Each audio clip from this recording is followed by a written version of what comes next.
What's up, Mr. Smith? How you living? How you living, sir? How you living? Um, just making it amicable for folks coming in. Groovy, you made it early. What's up, man? What's going on, y'all? I'm glad y'all popping up. Um, that's less work for me to do. Y'all show up, I blow up. Literally. And go ahead when you walk in, give me that thumbs up because you know you're gonna be digging what a brother's shoveling. I noticed one person paid attention to the changes I made in the back. Um Grand Madam, respect, respect. Glad y'all can make it. Glad y'all can make it. We gonna be in here. We gonna be in here. We gonna be chatting it up, making some things happen, getting it cracking. Might talk about some stuff that's fun. Might talk about some stuff that's boring. And if it's boring, I will try not to linger. Let's say that. Diabolico, yo, what's good? I brought tea. I'm going to sip my tea.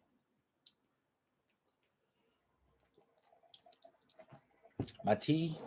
It's actually a people always say, well, not always, but I hear a lot of people say chai tea. Chai means tea. So when you say chai tea, you're actually saying tea. So it's just chai. Diesel in the building. What's good? What's good? What's good? Okay, y'all getting in here pretty fast. Impressive. Most impressive. Um, everybody say hi. Everybody introduce yourself to one another. And I will get in there when I get in there. Yo,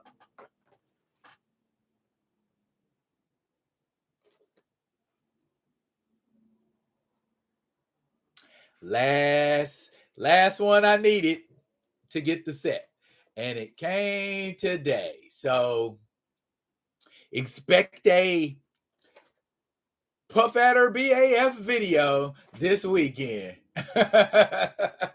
Yeah. OG Wonder Man. Now I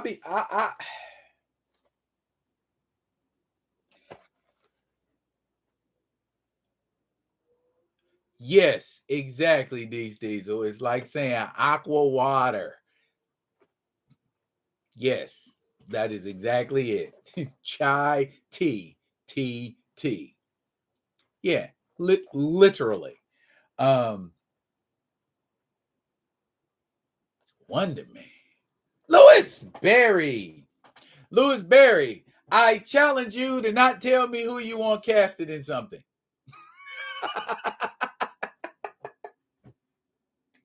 Creatures of habit, we all are. I love the fact. Damn, it's 11 of y'all here already. All right, bump it. Let's get started. I think I'm gonna start. We'll start and end on a high note, or a nerd note, or a blurred note, or whatever you're comfortable with. Um, Boom. That is a variant cover. Blade number one. Bruh. Um, First, let me say this look right here is a nice look for Blade. I like that. Cinematically, if they can make Blade look like that, number one, it'd be a departure from Wesley because Wesley didn't rock two blades. And number two, there's more red in the wardrobe. And of course, as you can see, your man in them likes red. Okay. Uh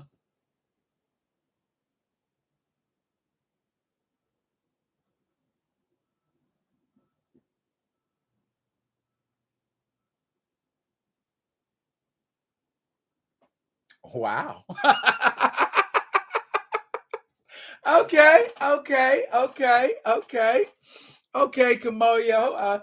I like the bars that you spitting, and you just ain't quitting, and everything you said is fitting, and I agree. I don't be bullshitting. All right, let's go. You know what? That's where we're starting. 50th anniversary of hip hop this year. Matter of fact, the 50th anniversary of hip hop is a week from tomorrow. August 11th, 1973, arguably, is the day that hip hop music was born. Okay, up in the Bronx. What was it? 1425 Sedgwick Avenue, back to school house party, DJ Kool Herc. That's where it all kicked off at. And now, today, we're mumbling.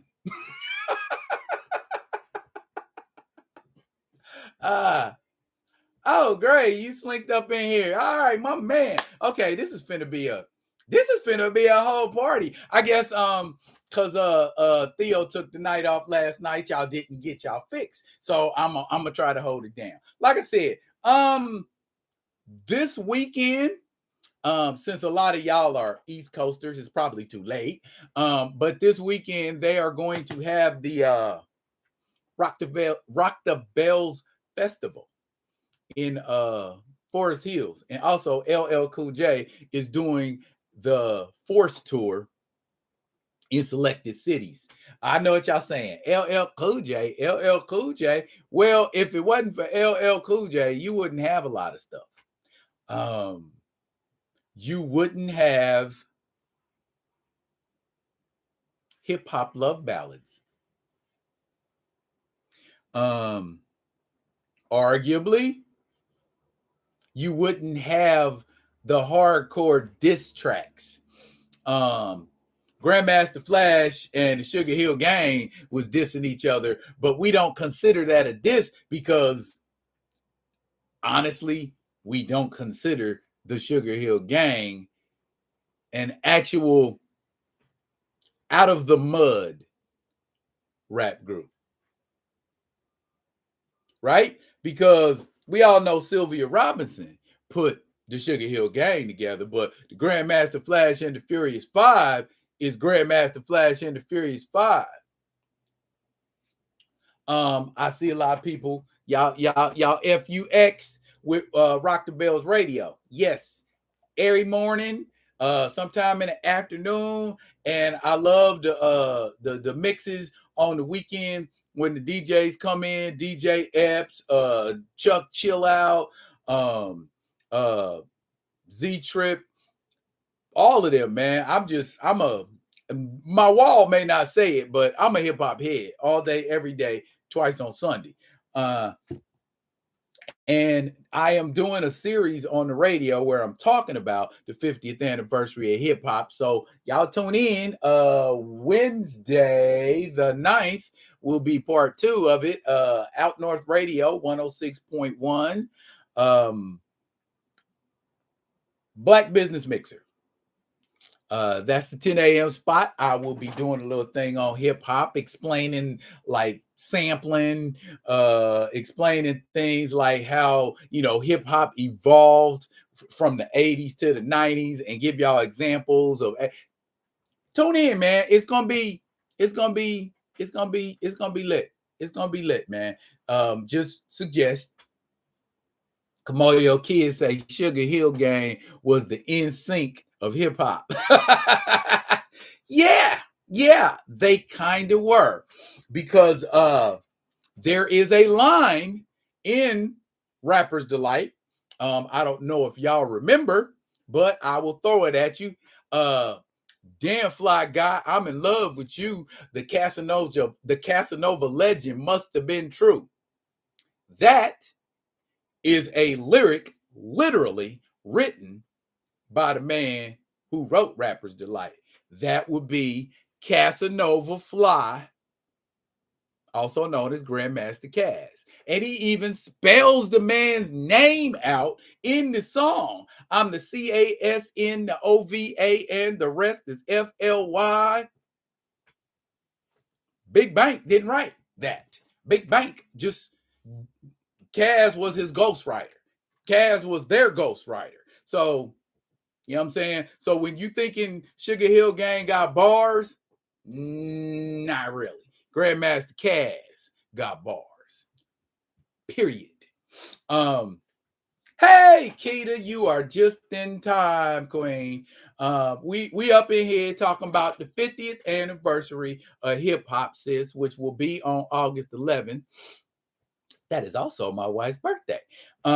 So we gonna be, I'm gonna be kicking it extra hard. And that's a Friday too. It's a Friday too.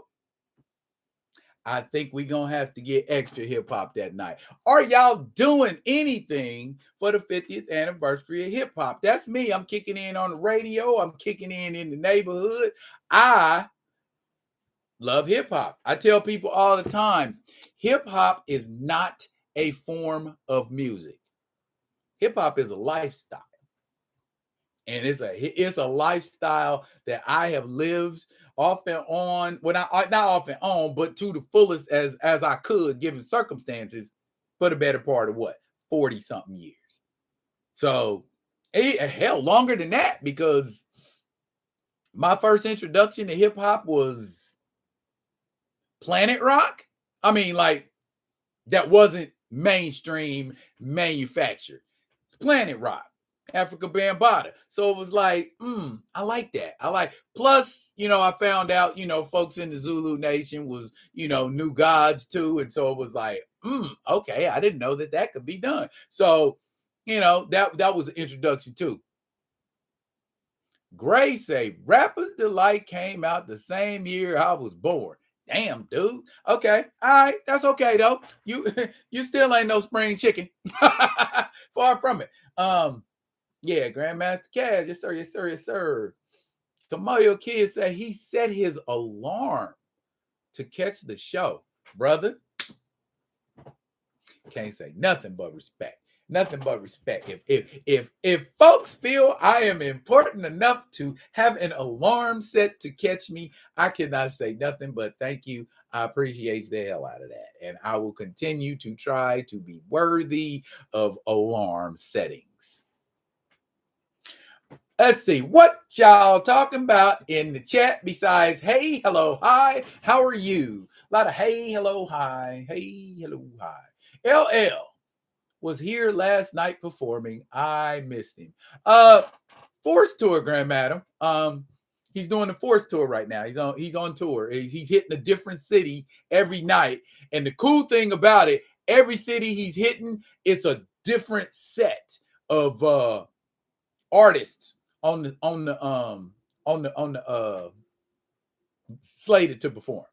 So that's cool. Every city you hit is LL and some more mugs. And also a salute to the women of hip hop is going down with Shy Rock, MC Light, Queen Latifah, Moni Love, and I think Lady of Rage is gonna be there too. Bruh, I couldn't get tickets. Period. I couldn't get tickets. Because if I could have got tickets, we'd have been doing this right here live from the Rock the Bells Festival. Because, man, I put in for it. Showing up, put in for it. But yeah, that's how big of an event that is going to be, and even more so, like I said, this year because it's the 50th anniversary. Man, I love me some hip hop music. And I know I've done this before. This might take up a little bit of time.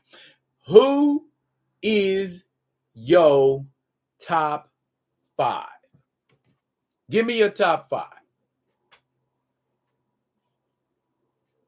Everybody? Somebody? Nobody. I'm going to sip my tea. I'm going to sip my chai.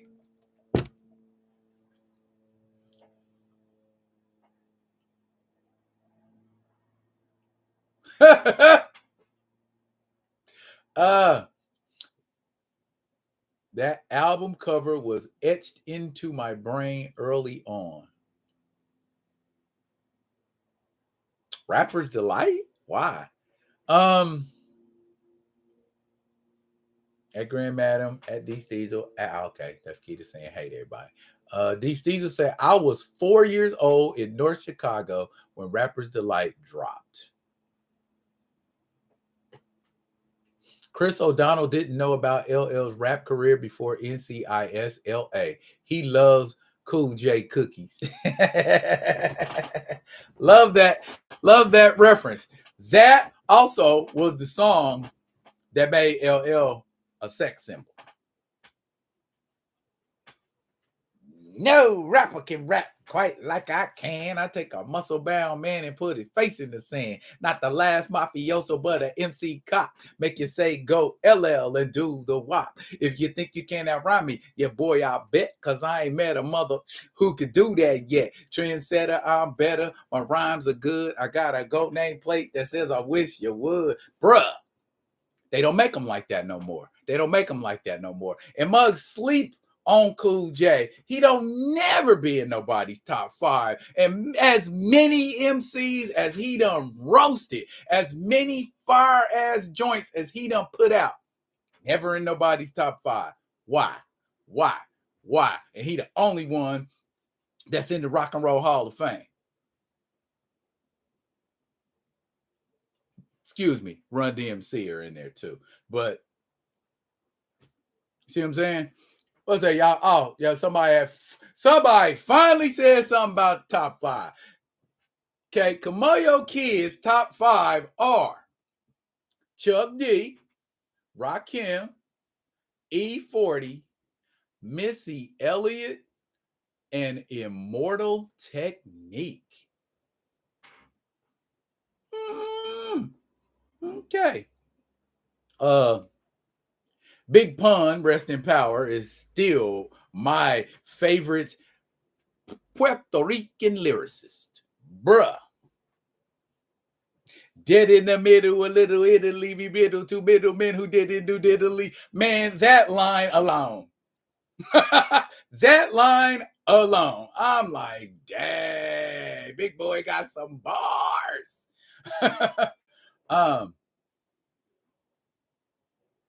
That right there, Kamoyo, that is the reason. But I mean, he don't just rap to women. He raps to women, but anybody else that wants some can get it. Ask Kumo D, ask Ice-T, ask MC Hammer, ask Cannabis. You know what I'm saying? Roasted all of them. And had some back and forth with Mo D for a while. I think out of all of that, Mo D might have won one of them back and forth. All day it was LL. You know what I'm saying? Let me see. Gray says Nas, Rakim, Kendrick, Pac, and Method Man. You know what I love? You know what I love about you and Kamoyo's choices? Y'all wasn't afraid to go unconventional. And I respect the heck out of that. You know what I'm saying? Don't be afraid to stand up for your choices, bruh. Bruh. Now, now, if you'd came in here and said some shit like Big Bang Hank, Rapping Duke, Sir Mix-a-Lot, Weird Al Yankovic, and Vanilla Ice, then I would have looked at you funny. Keita said, I like LL. Of course you like LL, Keita. You are a woman. That's what the L stand for, baby. Ladies love.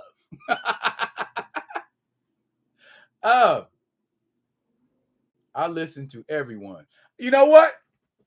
And here's what I say about that. So do I. Now, unpopular opinion, there is some new stuff, some newer artists that don't mumble that I like. You know what I'm saying? So it's you can't say you love hip hop and not embrace some of the new stuff, because some of the new stuff has the elements. You know what I'm saying? It has the elements. You know, there's some new stuff out here. You got mothers that DJ and MC. The dancing, thanks in large part to the Asian community, B-boys are making a comeback in a major way. You know what I'm saying? And then you talk about graffiti. Never went nowhere, ever. Even when it wasn't on the wall, we was airbrushing it on our clothes. So graffiti never went anywhere. It was always a part of the culture. Theo finally made it. Okay, welcome, brother. Glad you are here. We talking about hip hop's 50th, man. And I asked some folks to drop their top 5 in here. So far, between Kamoyo and Gray, they have dropped 3 of my top 5. Just 2 more to go. Okay. I always struggle between Mos and Talib. Well, then why don't you just say Black Star is one of your favorite groups? That way, you don't have to choose at all. Reverend Run, you went all the way back. There we go. There's the other one. I was wondering when somebody was going to say O'Shea Jackson.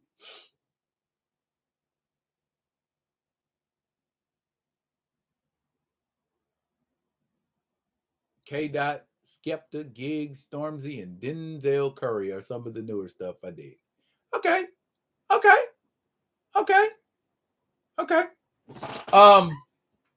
Montana of 300 is one that I like too, because oh my goodness. And he's out of the shy too. Montana 300 is nice with it. Again, of course, we can't talk about the new generation and not mention, and somebody did, Kendrick and J. Cole. You know what I'm saying? They at the top of that heap, man. It's just, because they the ones that's the most, I like Mozzie. What can I say? I like Mozzie. Mozzie he's that cat. I like the way he spits. It's a few of them out there. Let me see. Of course, Rakim. So Reverend Run, Ice Cube, Kendrick, J. Cole, and Rakim are Theo's top 5. So let's see. Yep, between y'all, okay. And I want to say to Gray, Method Man is right there at 6 for me. Real talk. I am into lyricism. If you got some lyrics or you got a unique way of spitting your lyrics, bruh, you in there like swimwear for me. You know what I mean? My favorite rapper that came out of the 2000s is Sky Zoo. I like Asheru. The brother that does the theme song to the Boondocks. He got some cuts. He got more songs than the theme to the Boondocks. So ASHERU. Check out Asheru. He got some. Matter of fact, he got one called Clay Davis. And that mug started off. Hey. Don't be sleeping on my boy.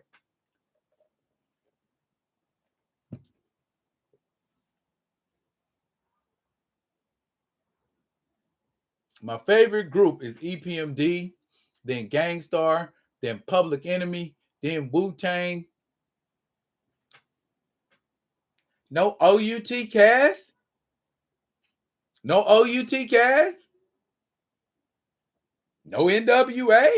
I'm not bombing on you. I'm just saying. And I know a lot of people say Bone Thugs is an acquired taste. So if you don't mention Bone Thugs, I ain't gonna hold that against you. But damn, no Outcast, no Outcast. They in my top 5 when it come to groups. You gotta have some OUTK. And when it come to groups, man, I get grimy with mine. You know what I'm saying? Most of my groups that I like down south. Wu-Tang and NWA are the only 2 groups I like that ain't out the south. UGK, Outkast, 8 Ball, MJG, bruh. Them's my bruh. Come on now. Let me see. Oh, these thieves will say Outkast definitely in there. All right. Run DMC. Unpopular opinion.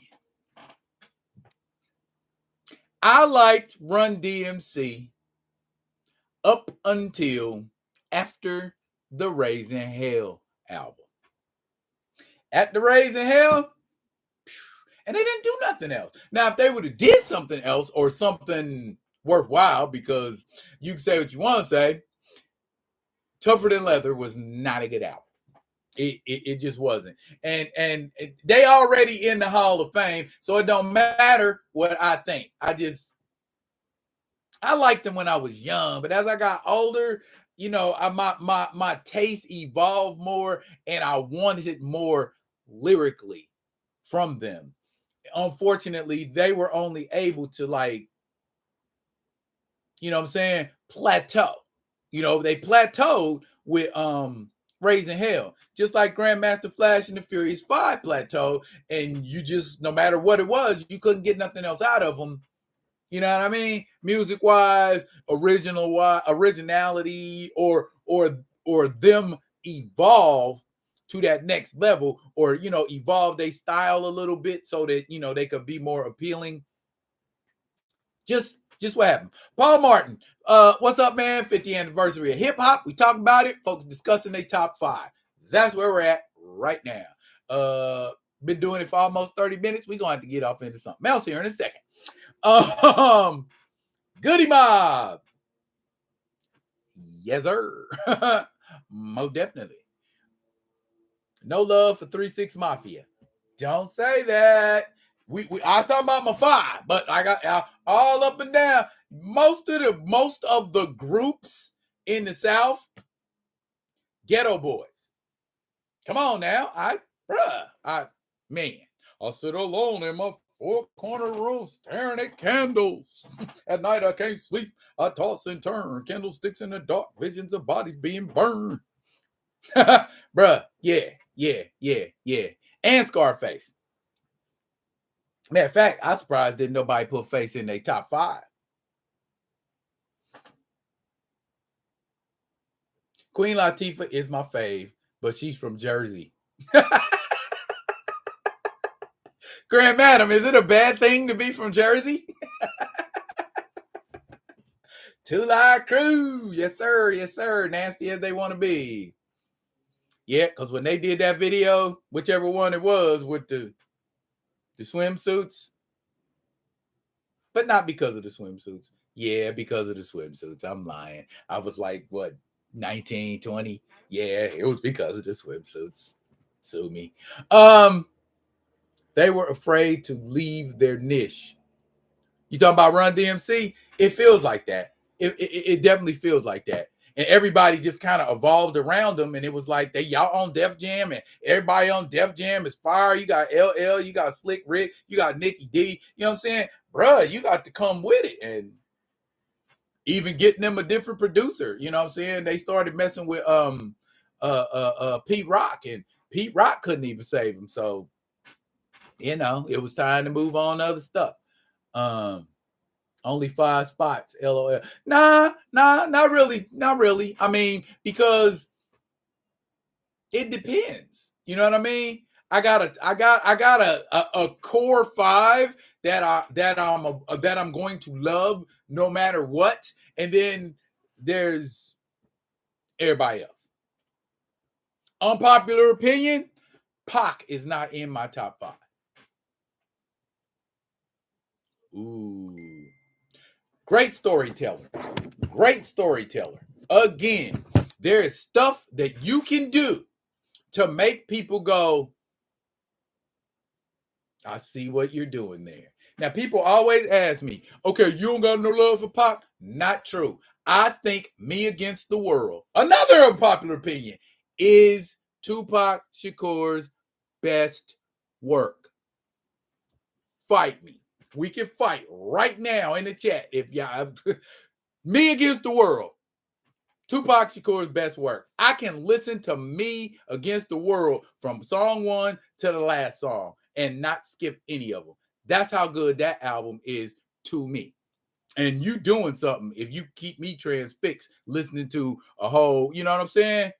If I Die Tonight, Temptation, Young Niggas, Dear Mom, come on, man. That whole old school, that whole album is smacking. You know what I mean? To me, All Eyes on Me is something Suge Knight wanted Tupac to do. That ain't what Tupac wanted to do. Tupac, to me, was like a weapon. You could point Pac in any direction and he's blasting. You know what I'm saying? Speak on that, Pac. Pac could do it. Speak on them cats, Pac. Pac could do it. But nobody ever asked him to come on All Eyes on Me with the intellectual and insightful angles that he was coming with Tupacalypse, Strictly for My Niggas, and Me Against the World. Me Against the World was, to me, the culmination of what he was doing in those first 2 albums. And that was the artist that Tupac was supposed to be. And then he ended up going to jail. Suge got him out, got on death row. And then all of a sudden, he's just like this murder, death, kill gangster guy. Say what you want to say. That's where I'm at with it.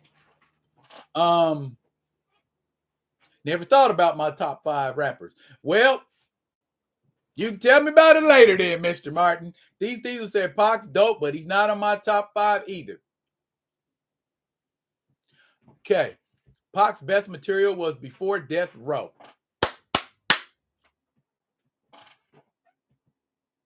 So Many Tears is my favorite Tupac song.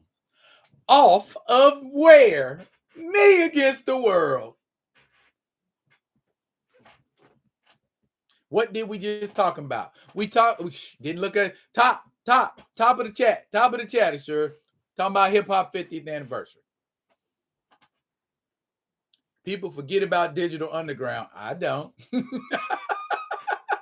I did a whole video on Greg. You know what I'm saying? I did a whole video. So yes, I ain't forgot about it. Matter of fact, I was living in the Bay Area when they shot the Do What You Like video. They all out in front of the pool. That's a pool at a hotel down in Jack London Square. Bay Area folk know what I'm talking about when I talk about Jack London Square. So yeah, that's where that video got shot. Would have got in that video, but I didn't come on the right day. Go figure.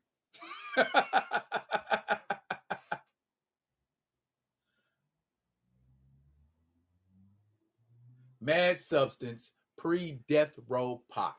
Agree 100%. Don't get it twisted. All Eyes on Me is a slapper, but it is not his best work.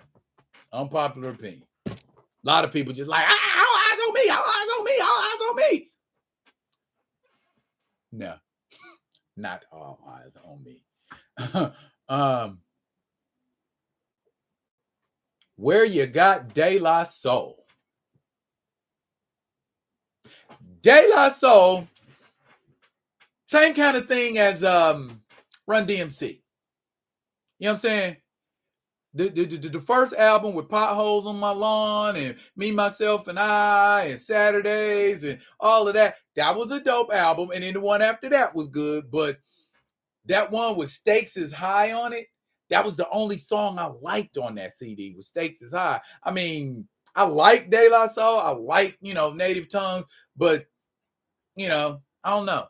ACTQ, I still rocks with them to this very day. I listening to some Tribe on the morning jaunt this morning. You grew up off of sex packets. Gray, are you saying you grew up off of sex packets or you grew up off of sex packets? Oh, Fat Boys. Where Fat Boys at? To me, Fat Boys was just a better gimmick than Sugar Hill Gang. Yet another unpopular opinion.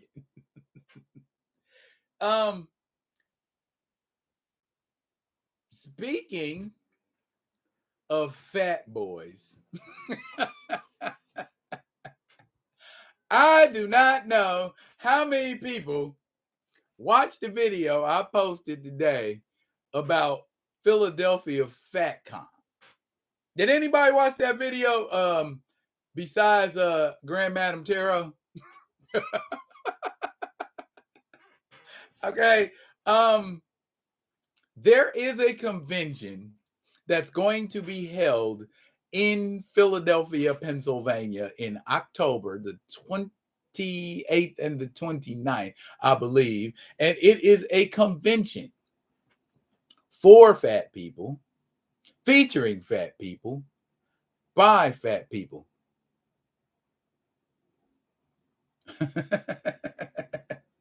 Now, before y'all come with the puns, let me say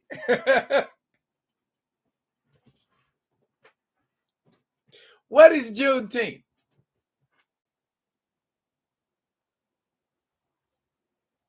Is Juneteenth not a celebration of us, for us, by us? So people that got scathing retorts to what goes on in the month of June focused on us, we probably shouldn't even listen to. You know what I'm saying? Because Juneteenth ain't for them. It's not put together with you in mind. There are not things that you can identify with unless you are very culturally diverse. Much in the same way, FatCon is not for you if you ain't tilting the scales in some way, shape, or form. It's about them coming together. Basically what I get out of it is we don't need skinny people, and I use the term skinny loosely. We don't need skinny people to feel good about ourselves. And some of the things that they say they're going to be discussing at this convention is health. And one of my biggest things that I have always, been my soapbox is people being healthy versus looking healthy. Now, a lot of times we always assume when we see a fat person, that fat person isn't healthy. Okay, unless they are morbidly obese, there are big people that are healthy. Sometimes your body does not tell people outwardly the level of your health. You know what I'm saying? I know people that are heavier than 170, 180 can run circles around you on a track if you give them time. If y'all doing more than a mile, I know some fat people that can get you on the track. So it's not, and I know a gal that she's danced for years. I mean, and this woman got energy. She's all hips, thighs, butt, back, shoulders, big girl, but she can move. So it's not so much that it's something, to pick on them about or isolate them and make light of them about. But to me, and that's why I named the video, Fat Con might not be any of your business. Because if you got something slick to say, or if you like, what in the F is Fat Con and why are them getting together? Why are you worried about it? Do you participate in things that go on in the month of October with regard to breast cancer? Or are you just content seeing the football players wear pink and say, yes, I'm contributing to that? If somebody in your life had breast cancer, what if they didn't? What if nobody in your life ever had breast cancer? Would you still look at Breast Cancer Awareness Month as a thing that needs to be done? See what I'm saying? It's necessary, even though you don't think it's necessary. Get me? I watch Warrior a lot. This is a peripheral thing, but Warrior is a show that comes on HBO Max. Now it's Max.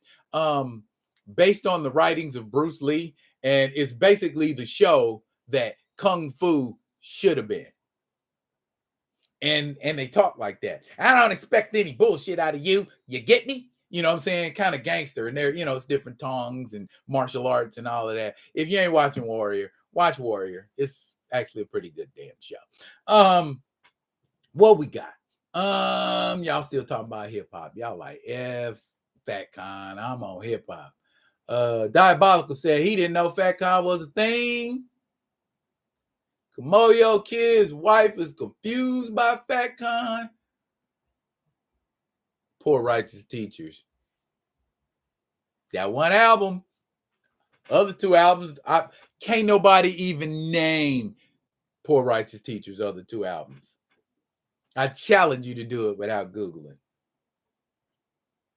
These things will say he got jokes, but he gonna chill tonight. Just on this topic, you can bust jokes on the next stuff coming up.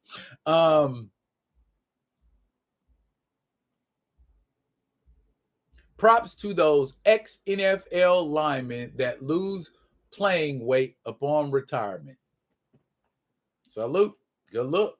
I don't see why Fat Con ain't down here in New Orleans. All my kinfolk cook. We could be rich.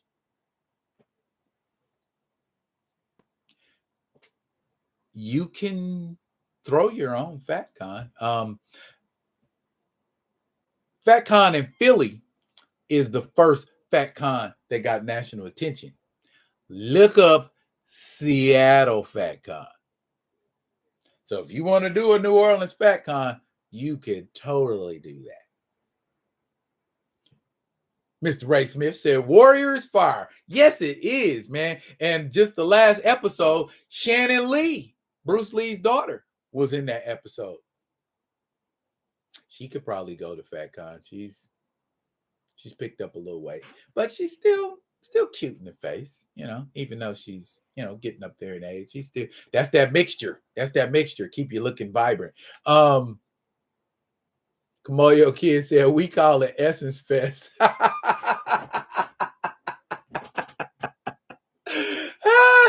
Okay. Like that. For the record, if it was Skinny Con, I'd have jokes too. I don't discriminate.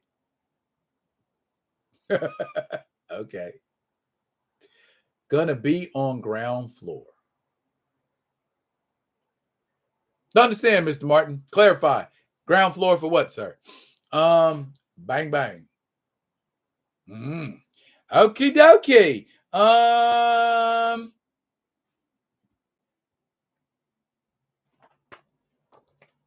Can we talk about this? Can we talk about this real quick? Actually, I had two covers. That's the legacy cover.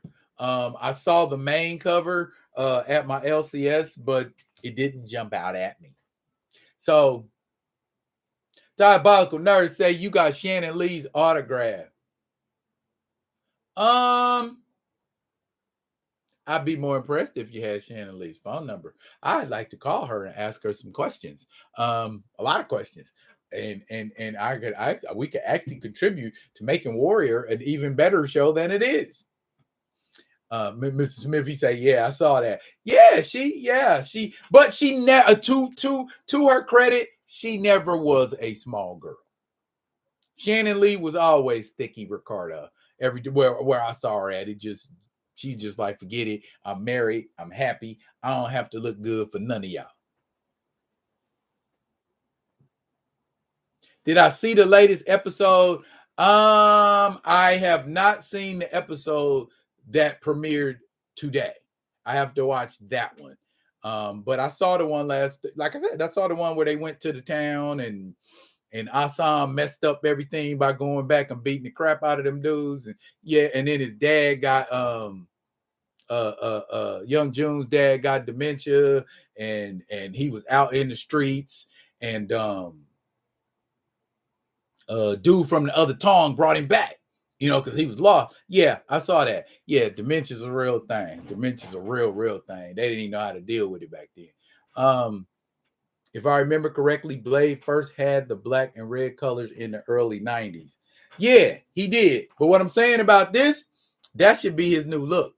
That should be his new cinematic look. Tell me that wouldn't look cold cinematically. That would look cold. Anyway, though, in this Blade comic, up to the same chicanery, he actually rolls in a spot with his car and puts, I guess these headlights are ultraviolet, and he's smoking vampires with his car lights. You know what I'm saying? But yeah, it's kind of the introduction in this book is similar to Blade's introduction cinematically. You see, you got him, he's stepping out of the car. We don't know who he is. We ain't getting the full look until bam. Check Blade out. Blade come in his suit jacket to smoke vamps.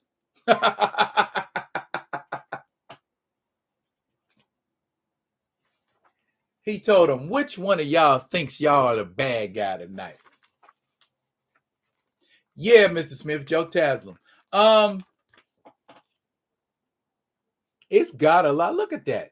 That's got a lot of Blade type action in it. So yeah, just for the opening sequence alone is worth the price of buying this comic. Now, what ends up happening? He rescues. You know what? I'm not gonna spoil it for you, but what I'm gonna say is the chick he rescues in this comic does not turn out to be like in Boucher Wright in the movie at all. And bottom line, there's a cross, and then there's a double cross, and then there's some more things going on. And I don't really want to spoil it for you, but it's almost kind of like this first issue encapsulates a lot of the movie elements. This story is by,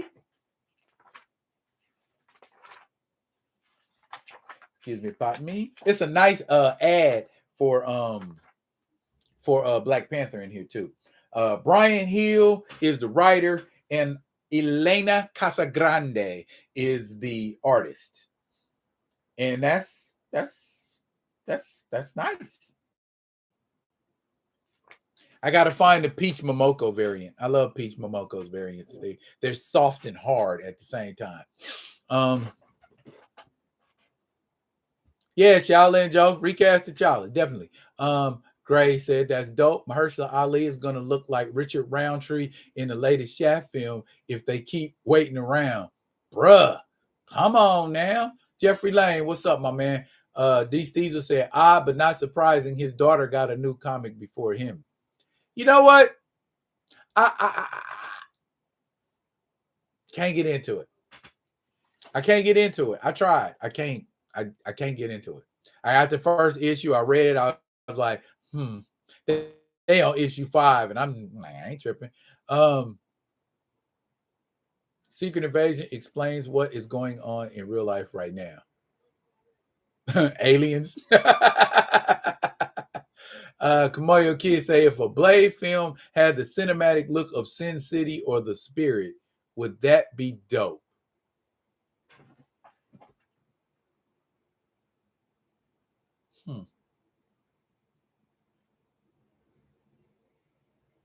I can't say I wouldn't like it. Okay, I can't say I wouldn't like it. I could. That would be something different to do if they could do it in a different way, because I know the Wachowski brothers used to be brothers, now they're sisters. Tried to do it with Speed Racer, where it was, you tried to make it look animated, live action animation. It came off colorfully ridiculous to me.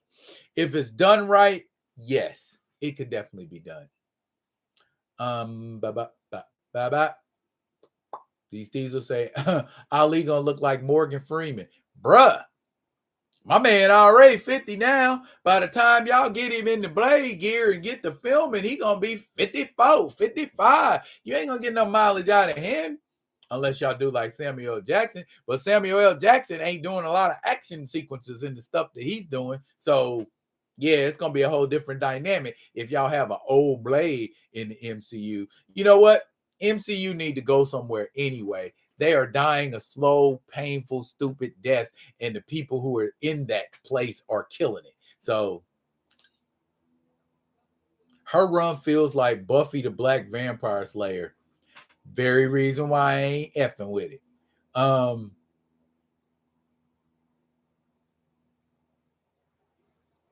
Jeffrey Lane say no to the animated Sin City style. Like I said, if it's done in the right way, yeah, I wouldn't make the entire movie look like that, but certain sequences, it could work. At D Steezel, he gonna look like Raleigh, the old guy on Sherman Hemsley's show. Dang. Raleigh was old, bro. That old man had some energy though. I lost the suspension of belief in old Indy doing those stunts too. I was looking for his wheelchair in some of his scenes. I actually watched the video of it the other night of a dude jumping in a wheelchair, and he did a flip up in the air, and as he was coming down, he said, "Oh shit!" And then I thought to myself, it was wrong, but I did think, well, if he breaks his legs, it probably won't hurt. MCU stay making big budget fan fiction. In order to make fan fiction, D Steezel, you have to first do what the fans want. MCU ain't doing that. Not by a long shot. That new Blade Marvel Legends looking dope. Yes, sir. I'm going to pick that Joker up. It is indeed dope, Shaolin Joe. Disney looks real bad. Stock tanking alongside MCU. I don't trust them to do a Blade. They're going to go broke before Blade come out. That's what's going to happen. And they're going to end up whoring all of their properties out again like they did in the 90s to stay above water, and then still had to file for bankruptcy. Why don't people listen? Make it make sense. My God. Make it make sense. But overall, I would recommend it. The story seems like it. If they don't do the Blade movie hit for hit, it could probably go somewhere. It looks like it is, because without giving away too much, y'all, it does take a dip, duck, dive, dodge, duck, dive, dodge. Oh, yes, Paul Martin, they did it to themselves. You know what they could do? Hang on. Diesel's dropping a jewel.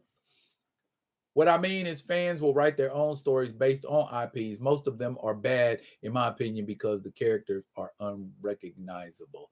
I knew what you meant. I knew what you meant. Death by 1,000 cuts. I see you, Gray. Okay. I don't know if it was in a live or if I mentioned it in a video, but I had mentioned Marvel making a Tales of the Black Panther book, a committed Tales of the Black Panther book. Not a story about a different Black Panther here, not a story about a different Black Panther there, not a story about, oh, hey, look, we did a story about Azuri. Hey, look over here, we did a story. No, dedicate a book, a monthly book to whatever you want to call it. Black Panther Tales, Tales of the Black Panther, Retro Black Panther, other Black Panthers. I don't care. And to be quite honest, you need more than just a Tales of the Black Panther. You need Black Panther. You need Tales of the Black Panther. You need Shuri. You need some kind of Wakandan team. How do you think Batman is the flagship character of DC Comics? How many Batman monthly Jeffrey Lane, how many monthly Batman magazines are there? I know you a DC guy, bro. So drop that knowledge in the chat. I know it's at least 7. I know Batman got at least 7 dedicated monthly titles. I know Superman got about 4 or 5, maybe more. You know, he probably got that many. You know what I'm saying? Them too. That's what you got to do with T'Challa. Give him a couple of books. That raises the notoriety. And I don't mean a couple of books with artists who don't know how to write T'Challa. Let Eve Ewing do one. Let Christopher Priest do one. Let Jonathan Hickman do one. Let Jason Aaron do one. Bruh, them people, let Don McGregor do one. Because we know all them people going to show T'Challa love. Them artists I just named off, we know all of them are going to show T'Challa love. Get it cracking. Let's start talking about that. Let's get that trending on X or Twitter or Elon's evil experiment or whatever the hell y'all want to call that now. Get it trending over there. Get it trending on a couple of different platforms. I am about to dive into TikTok, y'all, and get some. You know, I have to raise my bar. My brand is trending, so I need to strike while the iron is hot and diversify my bonds, as Wu-Tang Clan says. Let's see. It was one of my videos. Yes, it was. Batman books are usually the only books in the DC books in the top 50. I wonder why. Because y'all saturate mugs with Batman. But see, Marvel ain't willing to let they nuts hang on nothing like that and say, you know what?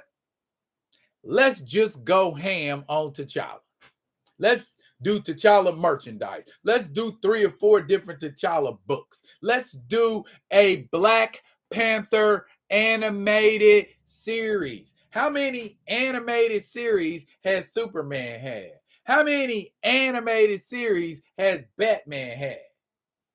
How many animated series has Spider-Man had? That is why they are so popular. They keep getting shovel into your face constantly. That's why their books rank in the top 50 all the time, because they're saturated the industry. Let T'Challa saturate the industry like that. Get him trending on 4 different books and animated series, and you know what I'm saying? That's why.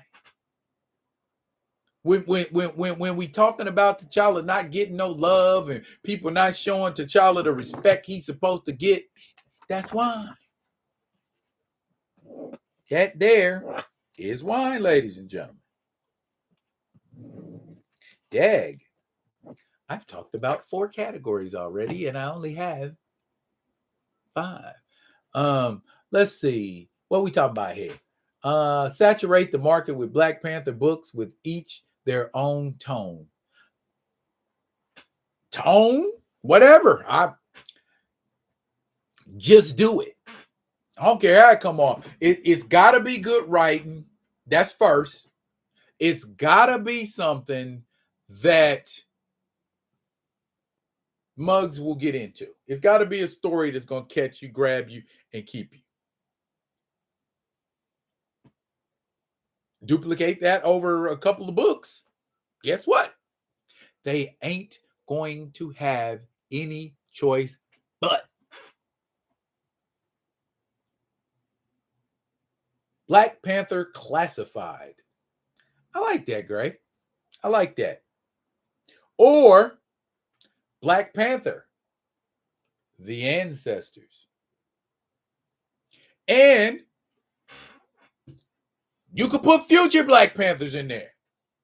You know, we could talk about Kasumba. Kasumba is basically the Black Panther who's a pawn of Dr. Doom. Let's see him break that control. That's 2099 Black Panther.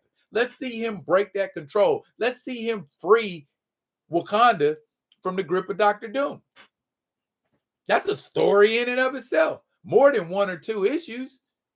But that's what we do. We hit on it, or I won't say we. Marvel hits on it, and they let you know, oh, yeah, this version of T'Challa exists, but we just going to do 2 books about it and never revisit it again.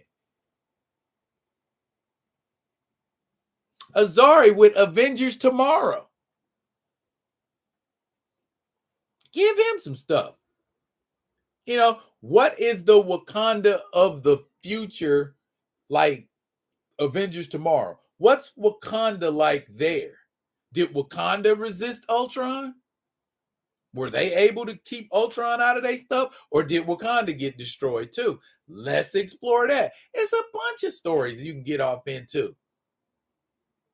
So, or that's your perfect opportunity to make a different Black Panther. In the Ultimate Universe, T'Challa is a mutant.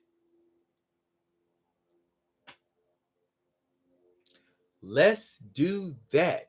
Why aren't there any other mutants? Or why we just got gentle and other superpower being gentle, vibrant. Put them all together. They used to, I know they had Fantastic Force, but why we ain't running with something like that?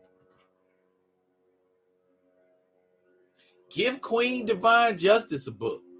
Give Saanthia a book. Give Gentle a book. You know what I'm saying? All of that lends to Wakanda, which lends to T'Challa. And all of that is like, oh my goodness, it's so much T'Challa-esque material. Let's make that happen. Let's get that shit trending. I know we ain't talking about Luke Cage, but he and Jessica Jones and Daredevil are getting prose novels in 2024. Let's see how many people pick it up. MCU wants to do Black Panther, colonized. Yeah. DC will say Marvel's 2D animation has been super cheap the last 10 years. Then go with another animating studio. Get some, and there's some hungry animators out here right now want to do some stuff. They probably ain't got their stuff top notch, but hey, you know what I'm saying? Your boy Buckmeister out there drawing every damn day. You know what I'm saying? It might not be the greatest art, but he's He out there perfecting his craft. He out there shooting it out there and getting the message out. So let's go. Let's do that. You know what I'm saying? Council of Multiverse T'Challas. You done it with Kang. You've done it. You've done it with Reed Richards. You've done it with many other characters. I don't, and arguably a council of T'Challas is far more dangerous, in my opinion, than a council of Reed Richards. Can you imagine 10 mugs that think, act, and move and do like T'Challa does? Ew, scary.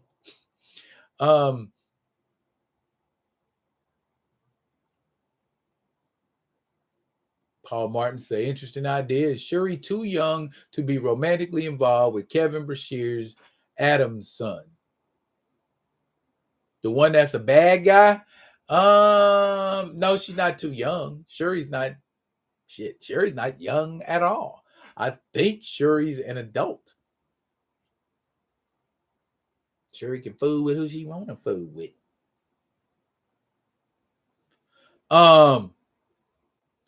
That's what I mean by fan fiction. Instead of having Azari for a future film, they created Toussaint.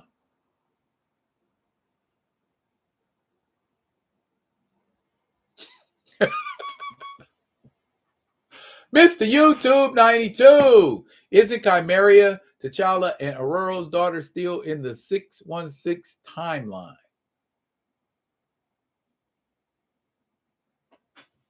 Bruh, I'm with all that. All that Black to the Future, Black Panther stuff. I'm with all that. We can do that full story. Let's see how T'Challa murdered everybody. Let's see how T'Challa destroyed all the nations of the world and took over, and Wakanda became the world power. I'd love to see that story.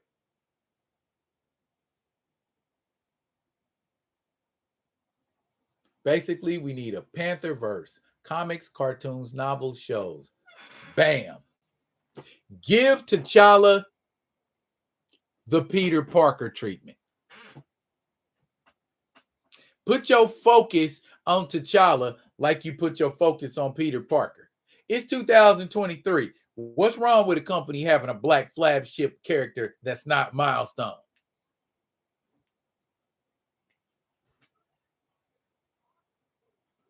Oh, stop making sense, Steve. Yeah, Shuri can get it. Not for me, but Shuri can get it. You know what I'm saying? She looked like she feeling Tosin though. You know what I'm saying? Like she want, what's up with him? Let me examine him close. Ooh, he kind of cute. What does she call him? The tattoo bros, him, Tosin and Gentle. Wow. Okay. Yeah. Okay. Paul Martin say Dee Diesel, T'Challa pulled from Time Stream is more interesting to me than T'Challa Jr., the big brother becoming the younger brother dynamic. If we talking about a movie, you can pull T'Challa from the Time Stream for a story in a book, because that's what I'm talking about. Anthologies, Panther Wakandan-esque series, books, and cartoons, and that kind of a thing. Yeah, a time displaced T'Challa. You know what? I'd even love to see zombie T'Challa. Let's focus on zombie T'Challa. What did zombie T'Challa do? Besides, what he did. Let's see the events leading up to that. Let's see the events after that.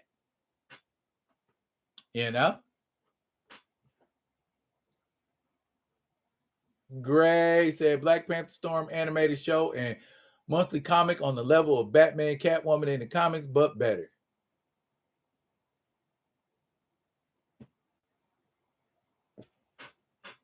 There you go. Kamoyo said, yeah, y'all on this Shuri thing, ain't y'all? Is Shuri old enough? Can Shuri get it? Is Shuri? Look at y'all. Shuri was 18 when you stopped. Okay. 18?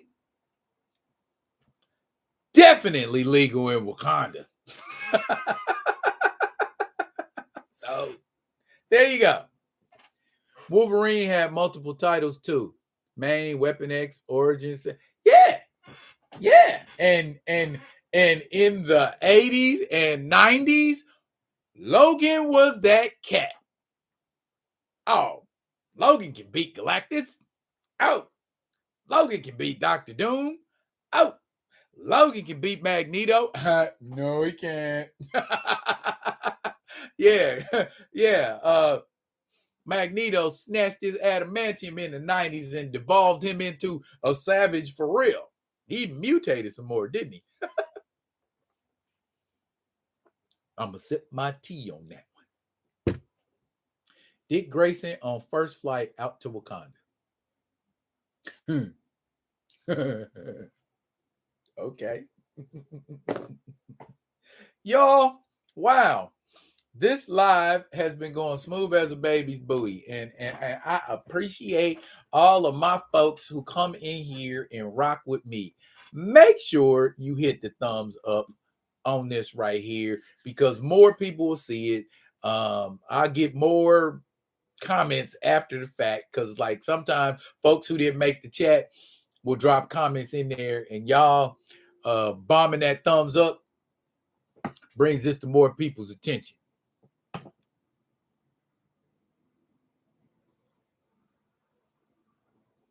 Shuri is older than 18. Yeah, what happened, Mr. YouTube, is Kamoyo Kid didn't finish his sentence. He said Shuri was 18 when and he stopped. Now, when she was introduced in the Huddling Run, that Black Panther #1, might have been a little underage there because she still had, chaperones watching her. But when she took on that mantle, yeah, she had to have been an adult. So yeah.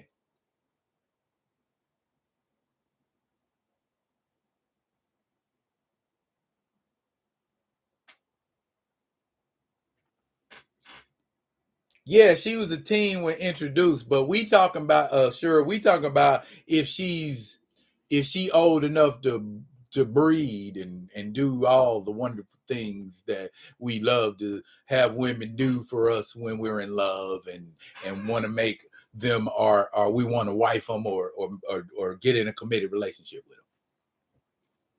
Don't want to get in a committed relationship with no 18-year-old. Not mature here. But if you getting with somebody young, then y'all can be immature together. So it doesn't really matter. Shuri is an adult. Bottom line. And Tosin could get at her. Any number of fellows could get at her, but you got to remember she's also the griot. She ain't got the flex yet. I need to see Shuri flex on a higher level because she's far more powerful than they depict her to be. You know what I'm saying? She's the queen of the living. T'Challa's the queen of the dead. Let's see some more of them life. Back to life. Back to reality. Let's see some more of them powers. Anyway, Kamoya said, I hope they start drawing fine Black Panther Shuri again. I'm not gonna look. By the way, any of thoughts on any of the two articles I sent you? Ashura, I'm beginning to think you have a huge ass ego.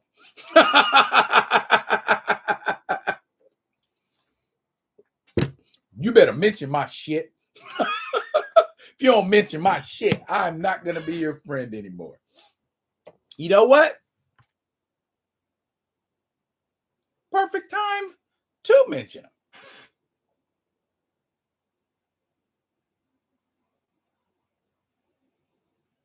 Okay. So Ashura would be satisfied and walk away. He said guilty.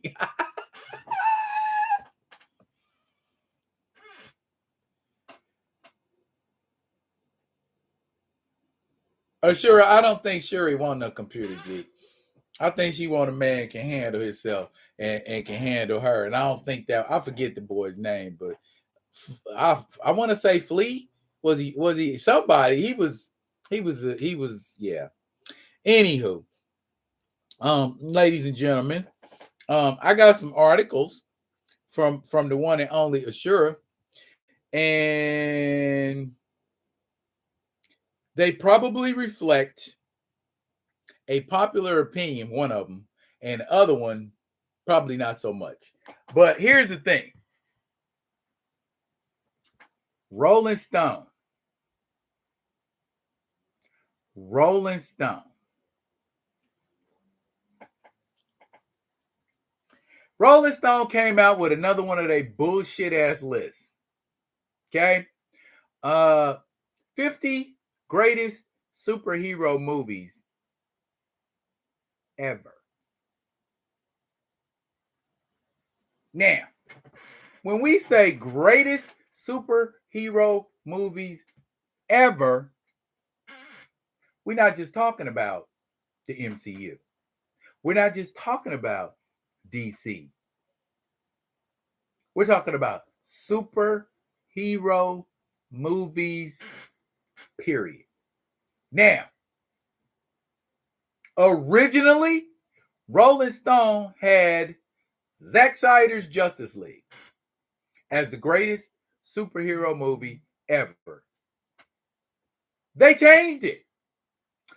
Guess what Rolling Stone thinks is the greatest superhero movie of all time?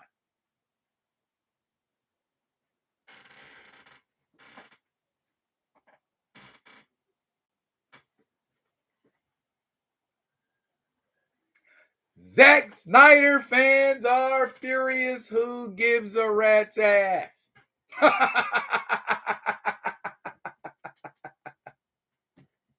Superman 2. Superman 2 was a good superhero movie, but it ain't the greatest superhero movie ever. Excellent performance by Terrence Stamp, though. Son of Jor-El. Yeah, my man was doing it. My man was doing it. In other news, though, the other article that was sent to me by the one and only egotistical Ashura is Marvel and Disney have disappointed so much the MCU is being stripped of its status as a cinematic universe.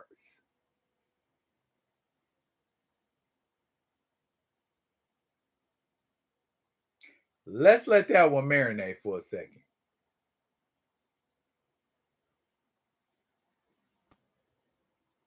Think about that.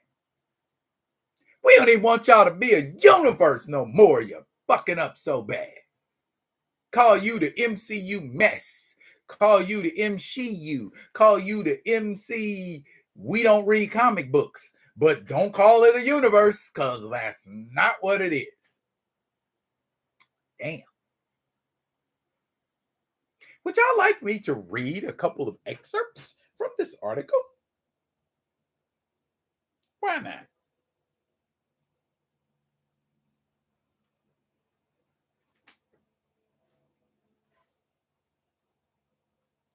Say what you like about Marvel Studios, but the enormous era-defining impact of the company has had on the movie making world cannot be denied. Famously or infamously, depending on your point of view, the rise of the MCU is what kickstarted the craze for cinematic universes that we've had to endure over the past decade plus change. And yet, the generally agreed declining quality of the MCU in recent years is leading to the argument that the Marvel Cinematic Universe, well, isn't. As one impassioned and disappointed Redditor, Reddit, shared on the Marvel Studios sub, I think it's time to be realistic and realize the MCU isn't a cinematic universe anymore. It's a brand. The fan goes on to discuss their view that What made the Infinity Saga a cinematic universe was that it was all truly interconnected. Okay, so basically, I can stop right here. What this Redditor is saying is what all of us have been saying for the past 2 years. 3 years, excuse me. Phase 4 and 5 is some straight up burning trash. Garbage. Totally. I didn't think it was just me. I'm like, somebody else got to see that these movies ain't shit. You know, I'm like, that's the Eternals? For real? That's what we saying the Eternals is. Now, while I love a good martial arts flick, that ain't the Shang-Chi I know. I don't know that Shang-Chi. I don't know who that guy is. Y'all are going too much with the modernized retcon version of Shang-Chi. And this fool getting ready to be a leader of the new Avengers? Holy, I don't give a damn about continuity, Batman. How is Shang-Chi one of the leaders of the Avengers? Shuri's going to be one of the leaders of the Avengers? Yeah, yeah, yeah. Fans. Anyway, here we go. I know y'all got some Black Jesus. Jeez. I'm gonna call you Jeez. Can you cancel a universe? Apparently, it's being done. 2 of them. Somebody's trying, because if nobody goes and sees these movies, if people are shitting on these movies before they even drop, the expectation has been lower than what it should be. What? Yeah. The expectation is lower than it should be. And that's not just because of the fans. That's because of performance. If you ain't performing, and then on top of that, you showing people you don't give a shit about source material, I'm not reading this shit. I'm just going to go out there and make a movie and hope that shit lands. Eternals. And then when they started doing these series, they really stopped paying attention to continuity. They really stopped paying attention to canon. Connect phases 4 and 5 for me. I'll wait.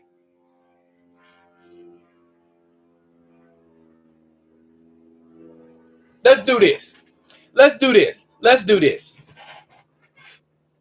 When you first got that initial look at Thanos with in that in-scene credit, was your appetite whetted for Thanos? Or was you saying to yourself, okay, they're paying attention to other things that go on in the Marvel universe? What are we seeing going on in the Marvel Secret Invasion? If there are 1 million fucking Skrulls on the earth, why do they only show up in Secret Invasion and Captain Marvel? You've had Skrulls in the MCU since Captain Marvel. Why you wait till Secret Invasion to start showing Skrulls?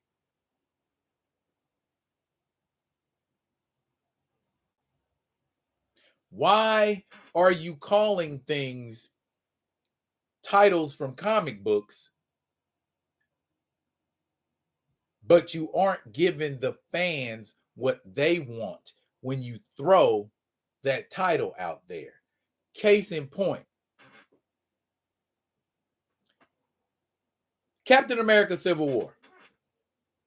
Anybody who has read Civil War knows that shit ain't Civil War. Call that Captain America, call that Avengers 2.5. That's what it should be called, because that wasn't a civil war at all. What made Civil War good was the pursuit. What made Civil War good was the dueling philosophies. What made Civil War good was the cavalcade of heroes that showed up. The only superheroes that were in Civil War are the superheroes we saw up to this point. There are no other superheroes in the MCU besides them superheroes we saw in Civil War. Y'all brought a Spider-Man. Spider-Man was the only hero that we dug up for Civil War. That would have been a good time to bring out Hercules. That would have been a good time to bring out Goliath, the black one, and not Lawrence Fishburne. Why didn't they have a Ragnarok? I don't mean the movie. I mean the clone of Thor. Why didn't they have a Ragnarok? Why didn't Bruce and Tony make a clone of Thor and give him a mechanical hammer like they did with Ragnarok? Why we didn't see that? You see what I'm saying? That's what people are pissed off about. You don't give a shit about what fans think. You call it an Infinity War. That was a Infinity ass whooping. That's what it should have been called. Infinity beatdown. You know, I will say they delivered for Endgame. I mean, but the thing about it, first 4 phases was interconnected. They ain't interconnecting shit right now. How is it not? How is it, you know what? Pause. What do I need to read? What do I need to read? I know I'm getting ready to read a bunch of stuff. Where y'all at?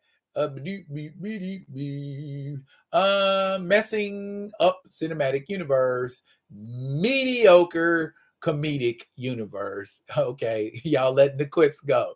All right, Paul Martin. They went cosmic too fast, and except for Claw, Shane and Red Skull went with the sympathetic villain too often. Yeah. Stain. Thank you. Hot garbage. Hot trash. I see you, D. Diesel. Sure, the multiverse saga should be the Skrull saga. Sure, they can't make up their mind if they want it to be about Kang or if they want it to be about Skrulls. What's Secret Wars going to be about in the MCU? We know what Secret Wars was about in the comics. Which Secret War are we talking about?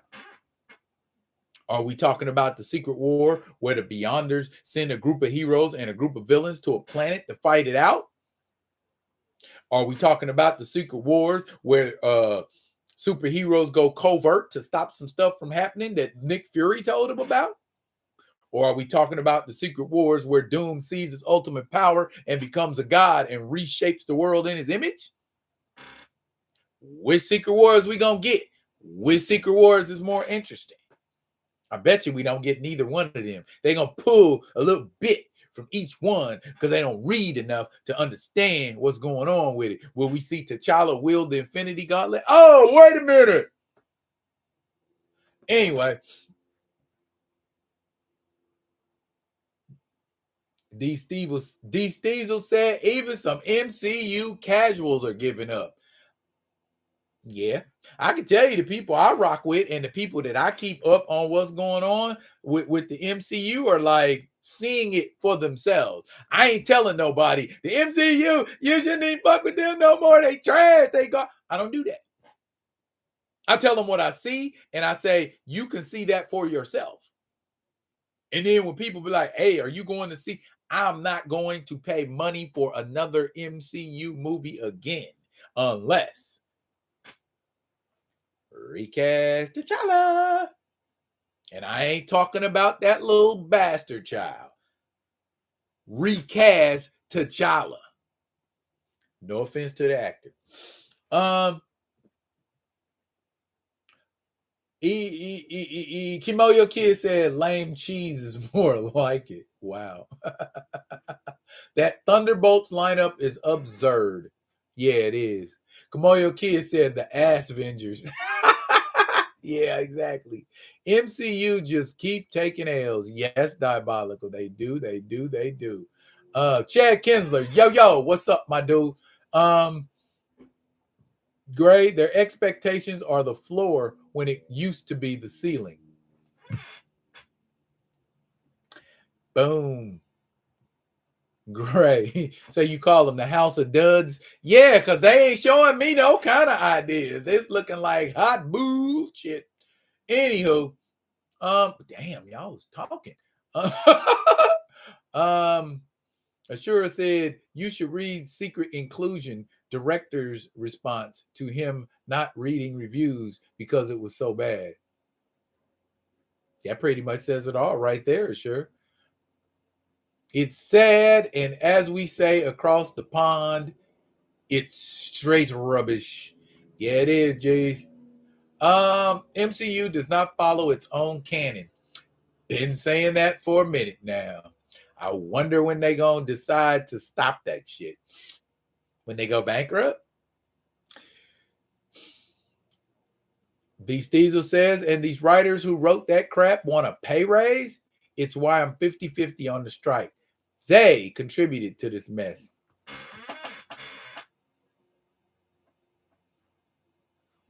Statement of the day. Ashura said, why did they do the Skrulls? I understand where you come from. Before the Fantastic Four. They're the OG villains of them. Yes, Skrulls made their debut all the way back in Fantastic Four number 1961.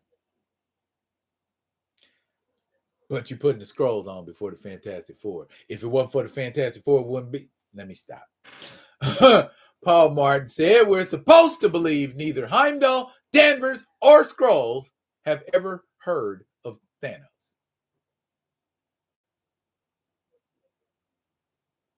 Heimdall can see across the universe. Danvers has traveled across the universe. Skrulls are refugees in the universe. And you ain't heard of Thanos. Gray said there's a million Skrulls on Earth. Why in the hell do you retcon Rhodey when T'Challa was freaking there? That is the $64 million question, Gray. Ashura said Avengers breakup, a.k.a. Avengers Civil War. I would have called it Captain America Growing Pains. It was a good movie, but it's not a Civil War. That's my point. They keep taking these titles from really good miniseries and storylines and call it that. And it's not that. But then you would have to be a fan of Civil War to be offended by what went on in the movie Civil War. Because see, phases 1 through 4, we were like, okay, that's not right. But because I'm seeing my heroes on the screen, I'm seeing villains on the screen, I'm not going to complain about it. Because I'll tell you what I do at superhero movies. In the back of my head, I don't say it out loud. I don't say it to my wife. I just go, okay, that's not accurate. That's not accurate. That's not accurate. That's not accurate. That's not how that went down. But it doesn't get in the way of me enjoying the movie because, I'm hypercritical as a human being anyway. So I'm looking at things like, okay, that's supposed to be that. Okay. Oh, y'all doing that. Oh, boo. And if it's just garbage, I ain't even gonna fuck with it. I'll tell you that right now. Where we at? Mark Miller, Civil War was doo-doo too, but I'm the minority. Okay, so whose Civil War was good? You know what I'm saying? I mean, if Civil War was terrible and then they made a movie called Civil War and you went and seen it, then that means you endorsed two products you thought was bullshit. Don't do that, Paul Martin. Days of Our Lives Scrolls.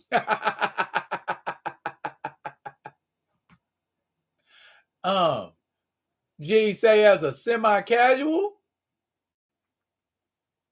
yeah, you have been over it. Wow.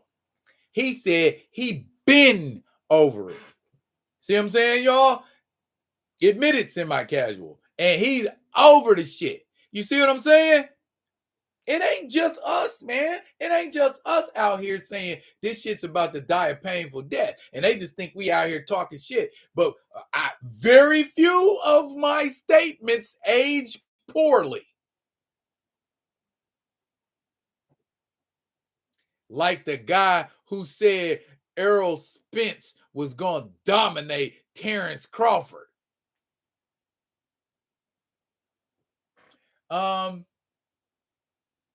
If Ryan Coogler does Secret Wars, new retcon Rhodey is going to bite the dust. Somebody gonna die. Diabolical said, and why we're not seeing Nick Fury with super soldier serum. Instead, we've gotten old, brittle, fragile Nick Fury. Well, super soldier derivative Diabolical. Nick Fury and Natasha took the infinity formula, and what it did was it retarded the I said retarded. Applicable. It retarded the aging process in them, so they age slowly. So Natasha in the 616 is a cougar, boning young cats like Matt Murdock and Bucky Barnes and Clint Barton, and Natasha be smashing them. Old cougar. Anyway, the director of Secret Invasion got that Nate Moore, Jeff Loveness disease. Yeah, shitty writing. Who is Gravik in the comics, or is he new? Secret Invasion was about the Queen, bruh. Secret Invasion was about Super Skrulls. Secret Invasion was about mugs who had been replaced for years, and mugs coming to the revelation they had been replaced for years. Did Skrulls and Kree without the FF?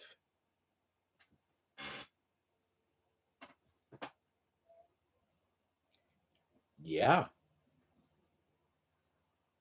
Yeah.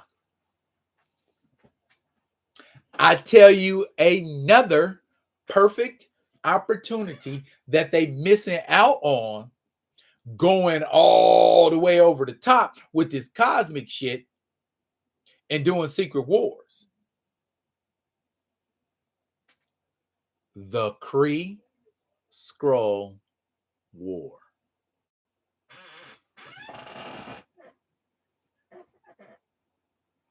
Why would they not do the Kree Skrull War? That's in an Avengers event. That took place in the pages of Avengers. But y'all, let me stop.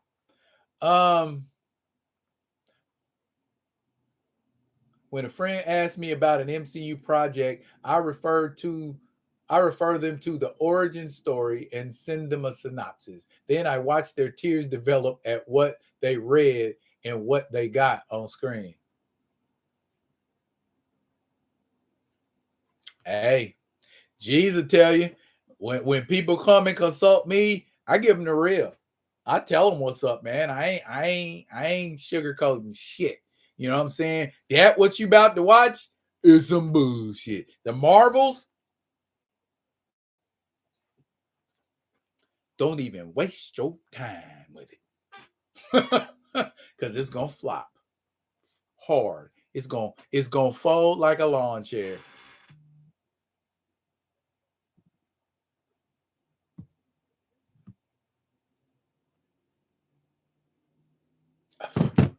Anyway, don't need no damn Skrull, T'Challa, or variant. There doesn't need to be a meta reason for a facial difference.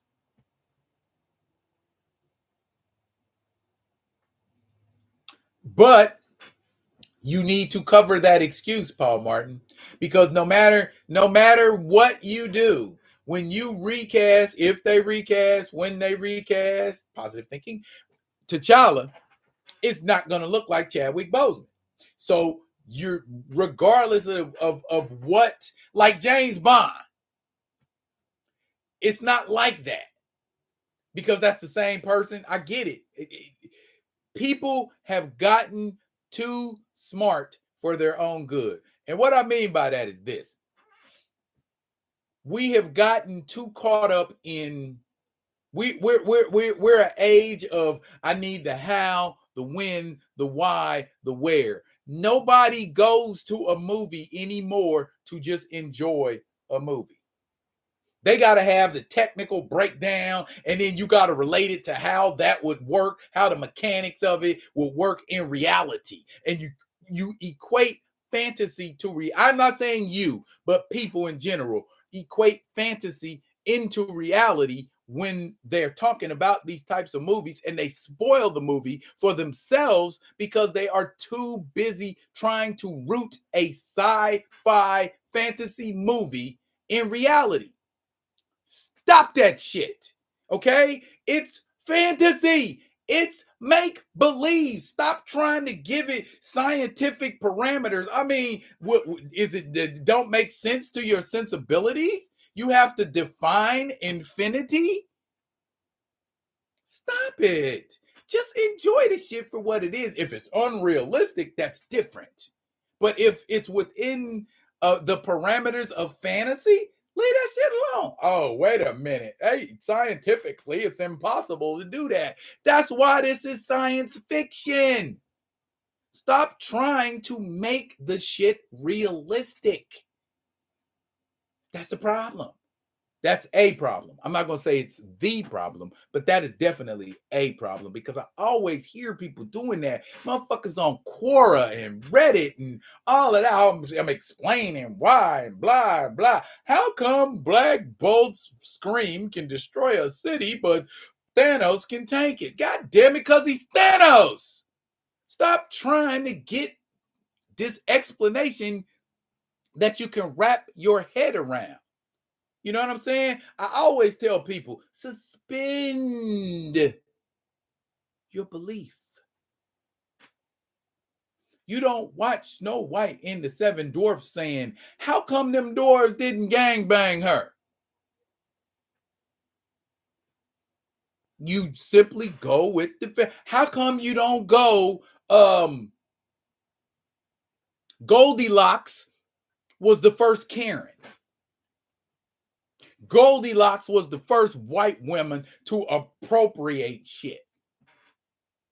Goldilocks was the first white woman to take some shit and call it her own. We don't look at it like that. You enjoyed the book for what it was.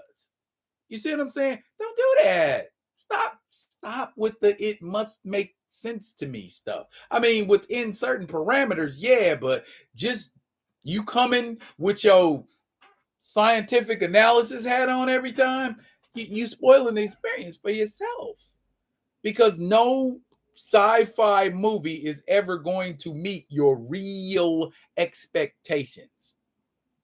Even after they explained the science behind how lightsabers work, Muzz was still like, that don't make no sense. And you can actually go and get you a damn lightsaber and put it together and make one. It ain't cutting through steel, but you can still make an actual lightsaber. So the mechanics of it, we know, are solid. Y'all been talking. We could have had the FF Blade and 2 X-Men films by now. Rhodey was the choice because no one cares about Rhodey. So scroll that mug. How did Thanos not meet Captain Marvel anywhere? That DNA list was asinine since no one bled that hard, if not at all. Frost Giants were in Endgame. I don't think I saw any Frost Giants on the field of battle. Ashura, I know you know, but I'm going to say it anyway. The writers at Marvel appear to not even watch their own movies or read their own fucking material. That's why. Period. Paul Martin, You said at Ashura, or did you? No, you didn't. You said they changed Darren's on Bewitched. I was a kid and gave it no thought. Also, was unfazed by multiple Riddlers and Catwomen and Batman. Again, Paul Martin, you are speaking of you. Do you break down stuff like that? Like people, oh, he doesn't look like the original T'Challa. Why doesn't he look like the original T'Challa? Help people get over that. Help them understand that he doesn't have to look like Chadwick Boseman in order to be T'Challa. Daniel Craig don't look like Pierce Brosnan, who doesn't look like Roger Moore, who doesn't look like Sean Connery. They got the same body type. Same kind. Well, unless you count Daniel Craig. Daniel Craig's like a big Hulk in James Bond. But for the most part, you get what I'm getting at. Eric Selvig from Thor 1 should have been Michael Korvac. Here you go, casting again. You Louis Berry, man. There have been 11 Doctor Who's and nobody said shit. You know why nobody said shit, Gray? Because they wrote it into the story. That shit's built in. The British people was like, oh, hello, we're going to change this here before anyone says anything. Time Lords transform from time to time and they take on different looks. Written into the mythos. It's part of it.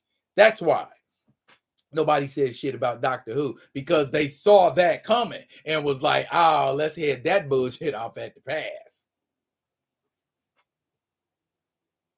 Golden Locks was the first Karen. She was. Totally. You come in somebody's house, you eating their food, sleeping on their shit, and you got the nerve. Oh, I'm going to run up out of here because they caught me. No, you ran up out of there because you was about to get mauled.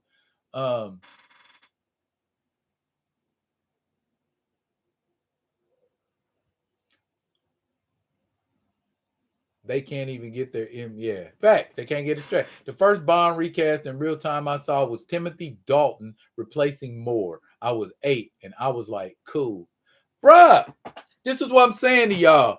Get the rest of them fools on board. Well, I'm not going to call them fools. Get the rest of those people on board.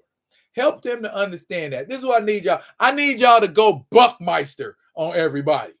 You know what I'm saying? I need y'all to do that. I'll go hard on them. Just when they recast James Bond, you didn't say nothing about Roger Moore not looking like Sean Connery. When they recast James Bond, you didn't say nothing about Daniel Craig not looking like Pierce Brosnan. So why are you gonna bitch when we replace T'Challa and he don't look like Chadwick Boseman? I get it 100%, Paul. I get it 100%. I'm with it. I was there with you. I done seen tons of it. When Val Kilmer replaced Michael Keaton.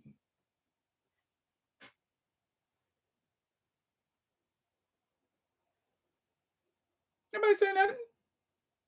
Nobody said shit. It's Batman. And that's all one. The Batman Returns, Batman Forever, and Batman and Robin is the same Batman played by 3 different dudes. And nobody said nothing. And that was the 90s. They ain't like that no more. Everybody done got all discerning and persnickety and particular. And we got that. Oh, well, you've got to explain everything to me. You've got to explain it all. No, I don't. Use your common sense.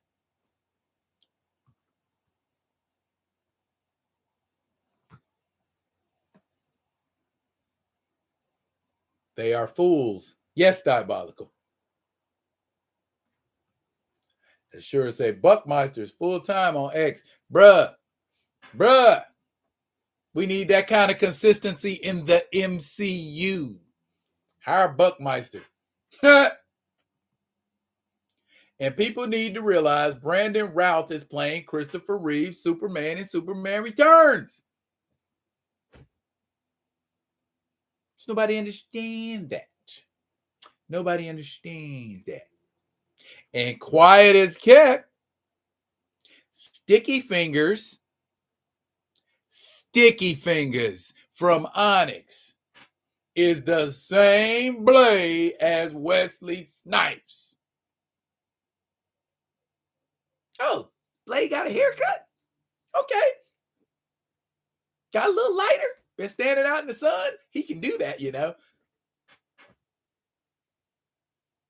I mean, the series was trash, but the point of the matter, that wasn't one of the big problems with it. That wasn't the problem nobody had with it. He don't look like Wesley Snipes. No, he don't move like Wesley Snipes was the problem. And I'm having a hard time, you know what I'm saying, believing Sticky Fingers as Blade.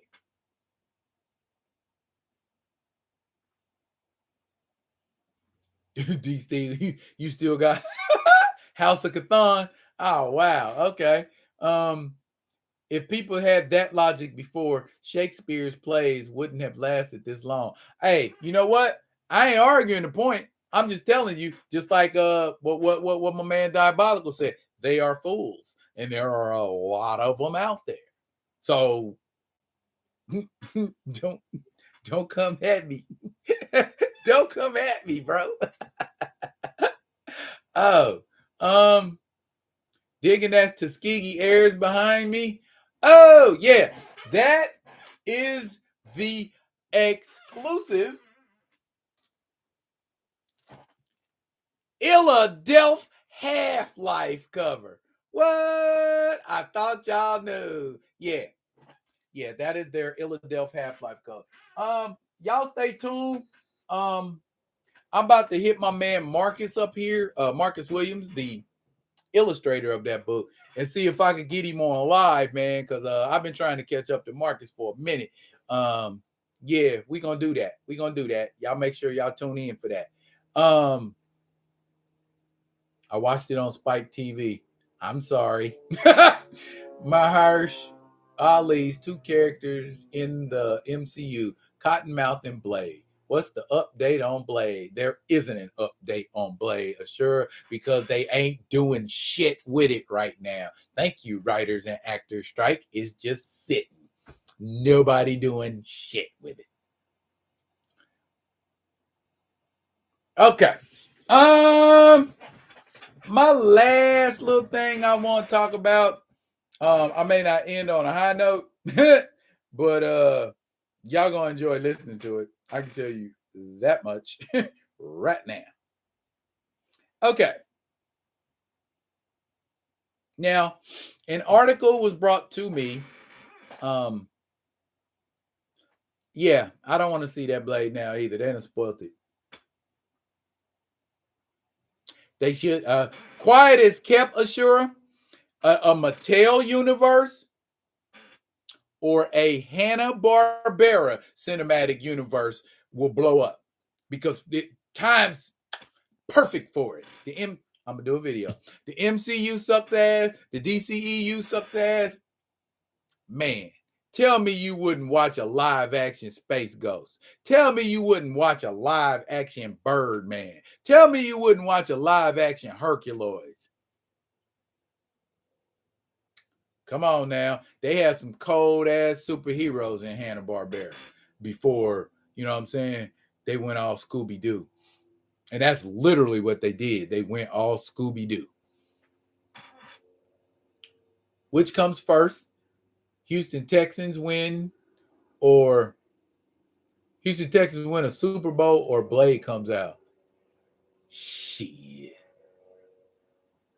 Neither. Neither. Nah. The Blade movie is like that Jay Electronica album or Dr. Umar's School. Boom! Second best comment of the day.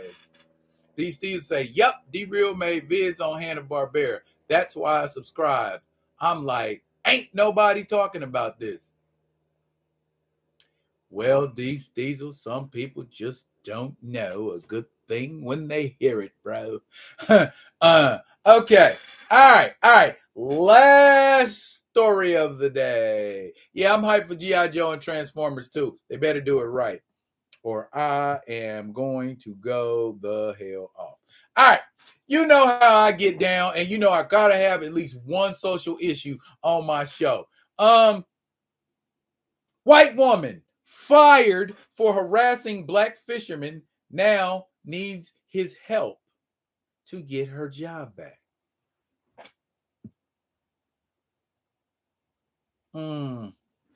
Another Karen receives her comeuppance. Anthony Gibson enjoys fishing at a pond in Springwater Plantation.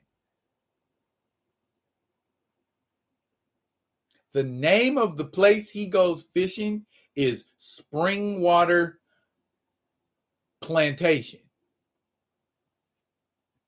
Okay. His neighborhood in Noonan, Georgia. However, everyone in the neighborhood doesn't like that. On TikTok, he's got an Instagram page. Gibson began to document every time a white person bothered him when he was minding his business trying to fish. Ain't it always somebody bothering us when we try and do something? Black while picnicking, black while minding your damn business. Anyway, on July 11th of this year, Gibson was fishing with friends when a white woman, no, her name was not Karen. It's even better. Tanya Petty. You can't make this shit up. Tanya Petty came up to the group and informed Gibson that the pond is for residents only.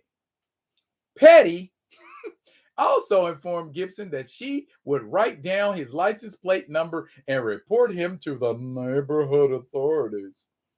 By the end of that day's fishing trip, Gibson had been approached 4 times by white residents questioning his right to fish there.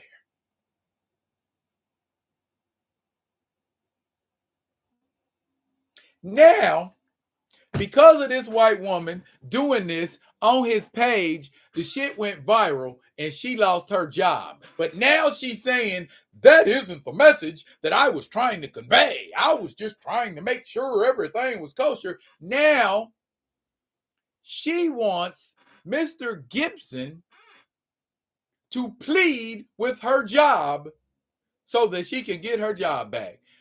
Mind you, Tanya Petty has not even come and apologized to Mr. Gibson. Sounds about white, don't it? I just do not get some of the shit that goes on. And now I got 3 questions.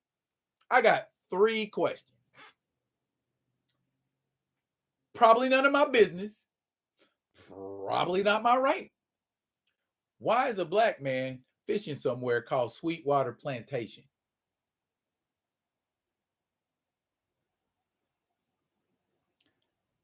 I don't want, it might just be me, but I don't want to be near anything called plantation.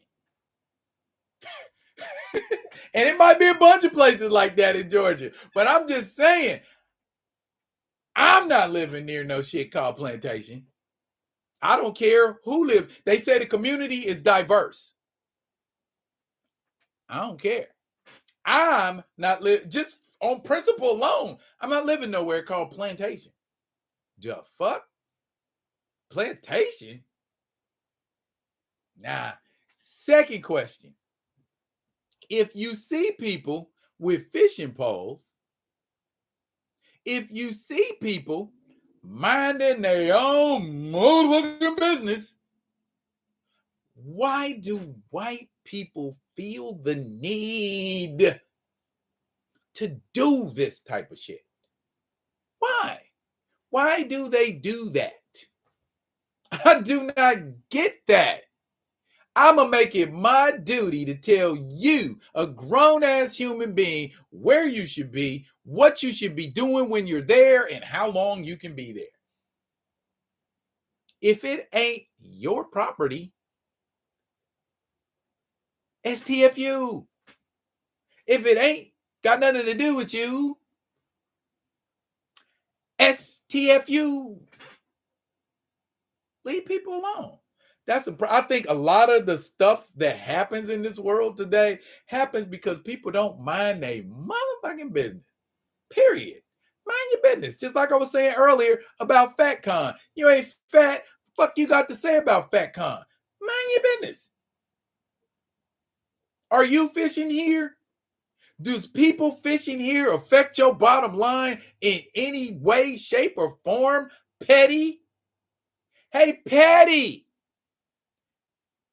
you gotta apologize. You ain't even apologizing, and you feel like somebody should do something for you. Your white privilege is showing, lady. I don't get that shit. I do not get it for the life of me. Splaining. Yes. I saw the video, but I didn't know her last name was Petty. Bruh. When I saw that, I fell out. Your name is Tanya Petty? You are what you are. Outside of ATL is Civil War reenactors are us.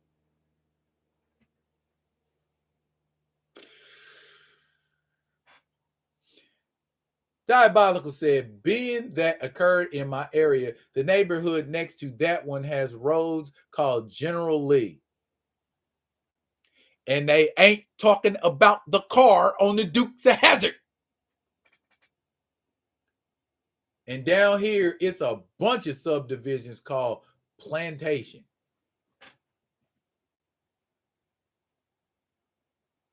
Subdivisions. But you got neighborhoods called Bankhead, Buckhead, and College Park. I don't know. That's them Civil War reenactors that like to call places Plantation. And he lives less than 10 minutes from you. Diabolical, do you live in an area called Plantation? He like, hell no, I don't live in no Plantation. I know cats in Georgia, but they're in the ATL area. I know what you meant. Yeah. Greg Burnham lives in ATL. Guy that writes Tuskegee Airs. And The Search for Sadiqa. This is a good one too. I hope he finishes it because they started it, but I ain't seen, like the other issues. So, bro, I'm doing it. Air right here. I'm gonna go ahead and plug my boy. Y'all go ahead if y'all want to pick up some of these books. TuskegeeAirs.com. They got some good stories. They got some good art. Hopefully, I get these cats up on the show here real soon. I already did a radio interview with Greg. Maybe I can get him on here on live and we do some stuff. Come on. No, I would never see. I know you know better than that, Diabolical.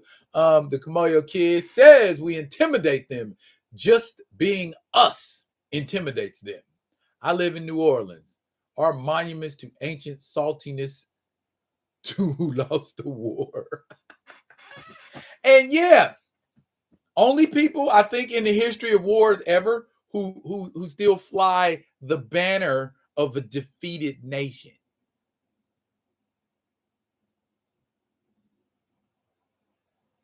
There's one to grow on. Any more thoughts about that right there? What do y'all think about that mishmash mass of bull crap? You know what I'm saying? You want me to help you get your job back after you was clearly harassing the shit out of me? I'd like to get that guy on my radio show and talk to him, man. I got a few questions.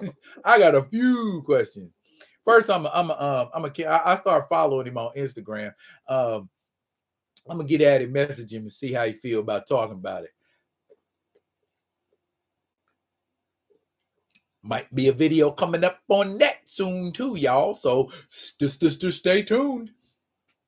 For my ATL peeps, I hope we all good after the Saints whoop them dirty birds twice. Uh-oh. Well, come see me when y'all done. Come see me when you're done, baby. We can talk about some stuff. You know what I mean?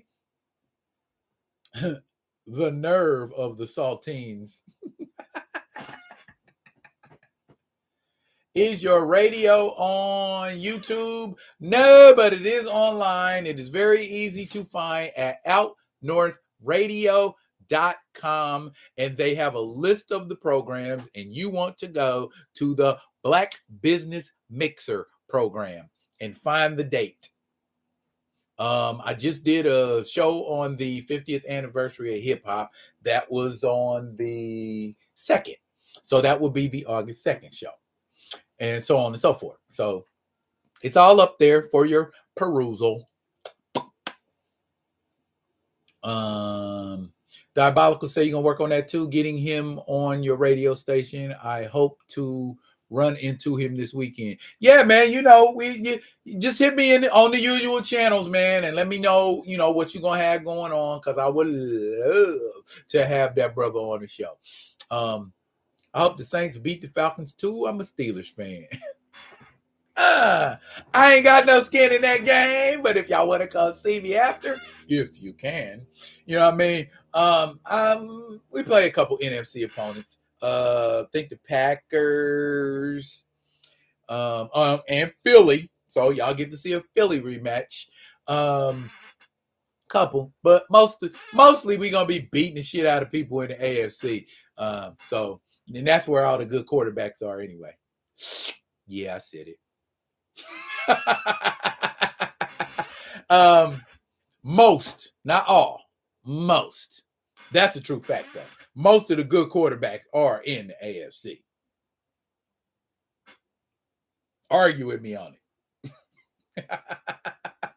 I can start naming off names now. You know what I'm saying? So, I mean, it doesn't matter who has the better talent pool. Just matter what the score is at the end of the game. That's what I tell everybody all the time. I don't care who you got on your squad. All that matters is the score at the end of the game. Any given day. Saints and Steelers are my teams. Teams? Two, Kamaya? Oh, you ain't willing to back one horse? I ain't mad at you, dog. When the Chiefs were floundering in the 90s, I was a Chiefs/Titans fan. So I 100% get that feeling when you think your team ain't never, ever. We waited 50 years to start winning again. I'm like, damn, I was a kid the last time y'all won a Super Bowl. Now I'm an adult. And now we want to form a dynasty. Better late than never. Annoyed lifelong Bears fan. Bruh. Besides the Ravens, man, y'all known for having the greatest defense in a Super Bowl ever. Don't be sad about 85. They even had a rap. The Bears was rapping. They was winning so much, they just like, let's make a rap song.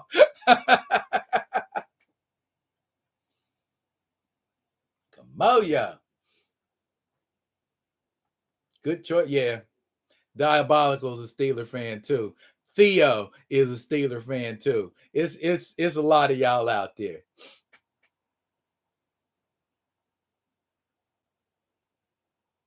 I feel you on that one.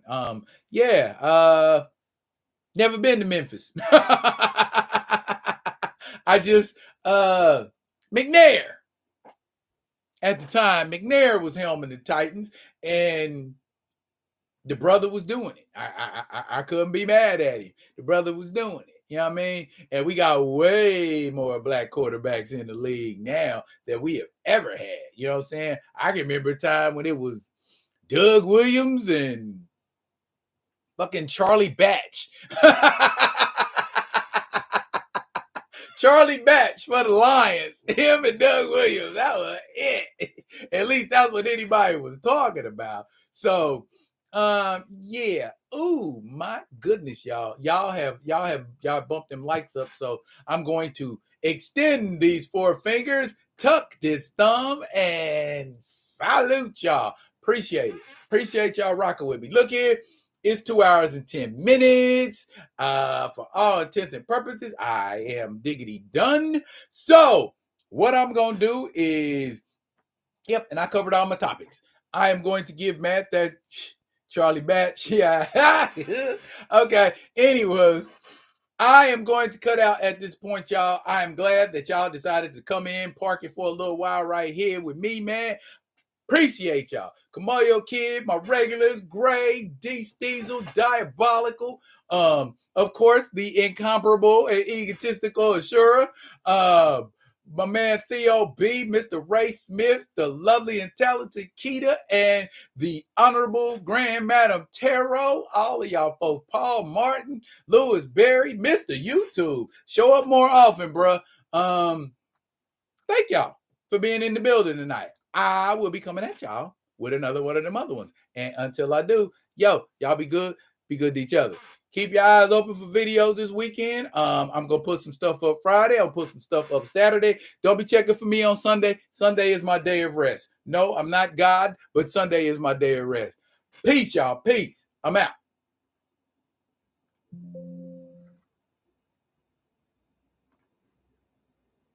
I'm out.